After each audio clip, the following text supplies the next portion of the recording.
Drex abandons blockchain. Get ready for an unexpected turnaround in the Brazilian digital economy. The central bank has decided to completely change the course of Drex, Brazil's official digital currency. What previously promised to follow the path of blockchain and decentralization will now be launched centrally. And this changes everything: security, privacy, and even the way your money can be controlled. In the next few minutes, you'll understand why Brazil is abandoning blockchain, what the implications are, and what to expect from the next phases of this project. The Brazilian digital currency, known as Drex, was being developed based on blockchain and tokenization technologies. But to accelerate its planned 2026 launch, the central bank decided to eliminate most of these elements. The project will be divided into two phases.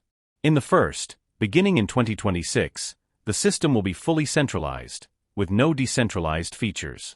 Only in the second phase, if privacy technology advances, will some blockchain elements be able to return. According to the central bank, the current privacy tools used in blockchains do not meet the level of confidentiality and verifiability required for banking operations on a national scale. In previous tests, the platform used was Hyperledger Besu, compatible with Ethereum. But with this change, its continuity is not guaranteed. The new centralized architecture will limit the system's programmability, meaning features such as smart contracts or conditional payments will no longer exist in the initial phase. In practice, the Drex in the first phase will be more like a digital banking system than a cryptocurrency. Instead of a distributed ledger, as is the case with blockchain networks, transaction records will be kept in a centralized database under the direct control of the central bank. This means that the issuance, tracking, and management of the digital currency will have no intermediaries or decentralized validation. Without tokenization, Drex will not have advanced programmable functions.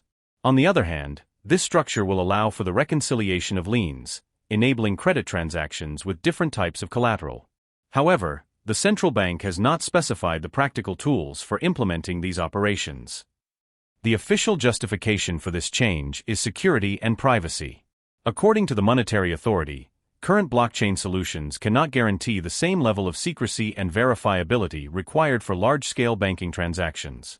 This means that, at least for now, Brazil prefers full control to a more open and decentralized model. For many experts, this decision has two sides. On the one hand, there are gains in stability, control, and operational security.